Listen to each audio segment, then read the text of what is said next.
Come with us to restock our little free pantry. 4 months ago, my husband and I put a little free pantry at the bottom of our driveway to hopefully help our neighbors, and we've loved sharing this journey with you.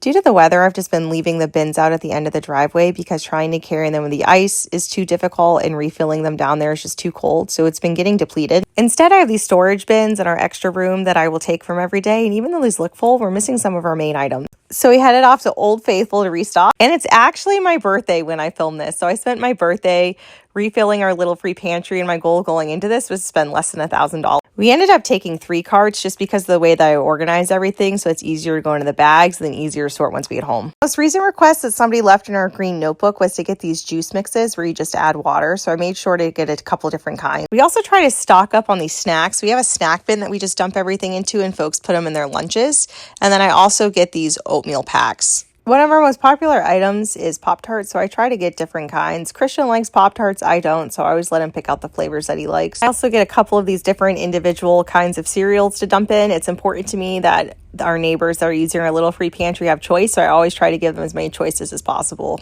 We've learned that spices are a luxury, so we try to include a couple of different kinds. I was shocked though. Spices have gone up to $1.08. Inflation has hit the spices. Normally the spices were always $1, but now they are $1.08, and I don't know why that bothers me so much. Of course, we had to stop by the motherland of ramen noodles and just get several of these different kinds of flavor packs. We were also totally out of soup. For a while, I kept a running list trying to see if Campbell's or Progressive was more popular, but it just depends upon the day. They both are more popular than other items that we have. Hands down, one of our most popular items is Spam. It's just a bummer because it's so expensive, so I always try to get a couple of these. And then, of course, other canned meats are really popular. In my experience, these are the best value for the number of chicken for canned chicken. Then we'll also get tuna as well as sloppy Joe mixes. Then we get a variety of canned fruits and canned vegetables. Again, what I try to do is just give my neighbors a choice. We found that items that work really well are these ones where you just add water and then you can pop them into a microwave at work. So I try to get a variety. Chef Boyardee is also a big hit. These cans are taken within hours of me putting them out. So I try to get all the different kinds, including mini raviolis, beefaronis. Our neighbors also like the pasta sauce that's in jars, not the ones that are in cans.